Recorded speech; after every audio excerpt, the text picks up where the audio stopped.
আসসালামু আলাইকুম। আমার নাম মাজেদ আলী। আমি আজ এই ভিডিওটি বানাচ্ছি কারণ ৩ বছর ধরে আমি আমার নিজের বাড়িতে যেতে পারছি না।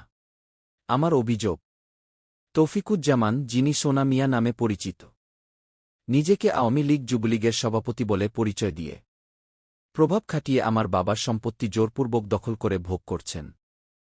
এই বিশ্বাসটি নিয়ে আমি থানা, পুলিশ, চেয়ারম্যান ও মেম্বারের কাছে বহুবার গিয়েছি, কিন্তু এখনও কোনো কার্যকর সমাধান পাইনি। আমি যখন নিজের বাড়িতে যাওয়ার চেষ্টা করি, আমাকে হুমকি ও মারধরের শিকার হতে হয়। এই ভয়ের কারণেই আমি বাড়িছাড়া হয়ে আছি। এই ভিডিওর মাধ্যমে আমি গণমাধ্যম, মানবাধিকার সংস্থা ও প্রশাসনের দৃষ্টি আকর্ষণ করছি যেন আইন অনুযায়ী একটি নিরপেক্ষ তদন্ত হয়। আমি প্রতিশোধ চাই। আমি শুধু চাই ন্যায়বিচার এবং সত্যের প্রকাশ।